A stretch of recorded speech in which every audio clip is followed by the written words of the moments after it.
Hi, I'm Miss Teresa, your host and dance movement teaching artist. Welcome to Listen.Think.Leap, the creative movement podcast where all you need is yourself, your imagination, and a bit of space. Today is a Dance Book Beats Day where we dance out a great dance book. So go ahead and put your screens down, turn your volume up, and get ready to dance because it's Listen.Think.Leap. Now, before we get started, here's an important message for the grown-ups. By dancing along at home, you understand the activities in this podcast carry a risk of injury. And if someone gets hurt or something gets damaged while participating, you will not hold Listen.Think.Leap liable. So, double check to make sure any and all sharp corners, objects, slick spots, pets, and people are safely outside your dancing space. If you have to move something to make room to dance, make sure to ask a grown-up if it's okay first. If you need to adjust your dancing space, go ahead and pause the podcast now. So, if you missed our first 2 Dance Book Beats episodes, here's a little breakdown of how this is going to go. We are going to talk about a book I love. I love to read. And we are also going to dance with the book. Now, this is not an audiobook, so if you want to read or listen along to the full story and maybe check out the amazing illustrations in this book, I highly recommend visiting your local library to see if they have a copy. So go ahead and sit or stand tall and get ready to move. Here we go.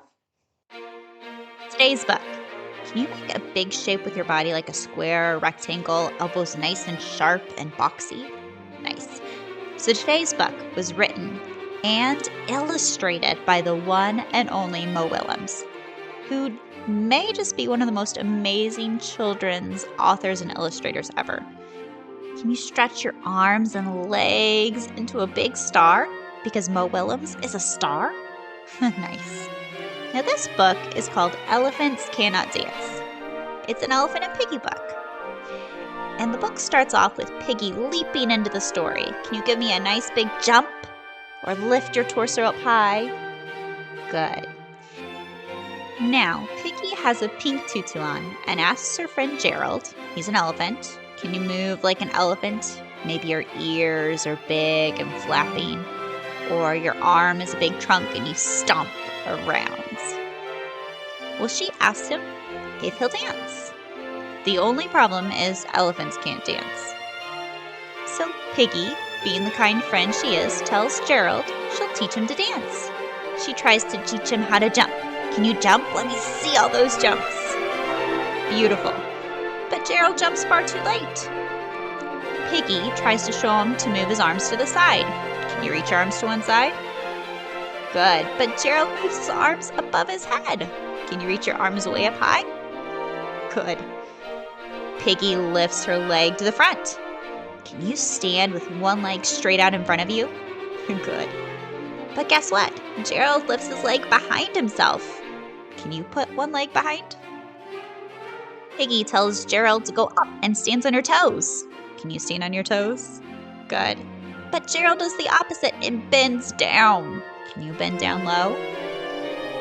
Now, could you do the opposite on purpose for these next ones, just like Gerald? So when I say up, you bend down. And if I say move forward, you move backwards. Let's try it. It's a little tricky. Here we go. Up. Right, you bend down. And down. Wow, you're standing so tall on your tiptoes. Now go backwards. Oh, good. You're walking forwards toward me. And forward. Oh, you are so good at this opposite game, you walked backwards. When Piggy says stop, Gerald spins. Can you spin? Oh, not too fast. Don't get too dizzy. And when she says spin, Gerald stops. Okay, stop your spinning. Good. She tries to teach him how to wiggle, but he just does the robot. Arms are straight, and you are a robot walking very stiffly. And when she tries to get him to do the robot, he wiggles. Show me all those wiggles. Big elephant ear wiggles, big elephant arm wiggles. Everywhere wiggles. The dance lesson just isn't going well, and Gerald the elephant gets very, very frustrated. He jumps and stops and lunges and kicks. And stop. After all that frustrated dancing, Gerald is sad because he thinks elephants really cannot dance, no matter how hard they try. And he just sits down. Can you sit down with a sad face? Do you ever feel really frustrated and sad when there's something you have tried really hard to do, but it feels like you can't do it? I do sometimes, and it's a hard feeling. But in the book, Gerald has a good friend, Piggy, and he doesn't stay sad for long because a couple of squirrels come into the story ready to learn some dance moves. And they don't want Piggy to teach them, they want to do the elephant. They saw all of Gerald's frustrated kicks and leaps and dancing up high and low and thought it was fun. And so elephants actually can dance. It may not look like the dance you do in a dance class, like ballet or jazz, but that's okay. And that's okay for you too. Dance is more than just a technique like tap or hip hop or modern or ballet. Can you show me your own style of dance just on your own? Let me put on some different music for our elephant dance. Now you can dance however you want to. You have the best dance moves because they are your own dance moves. You can dance up high. You can dance down low. You can do that robot dance. Or lots of wiggles everywhere. You can even try the frustrated dance, the elephant. Kicks and jumps and grunts. Keep moving. Add a few spins in there. Can you do some big stomps? Maybe you're gliding along and leaping, swaying with the breeze. Keep moving. Your dance now is your own. It can be happy. It could be sad. It could be a frustrated elephant dance.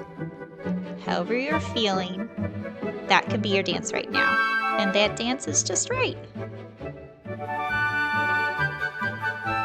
Now just a couple more dance moves, and then I want you to find a pose. Are you ready to find your pose? Go ahead and hold it. And stop and relax. I loved your dancing. Thank you so much for exploring Elephants Cannot Dance, written and illustrated by Mo Willems. And just like Gerald, I hope you know that you can dance, and I hope you always remember that. Make sure to visit your local library to see if you can read a copy with your grown-up, and remember you can dance along with any book in your home library.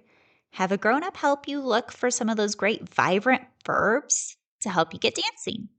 Every book has them. For today, but before we go, let's take 3 relaxing breaths to finish.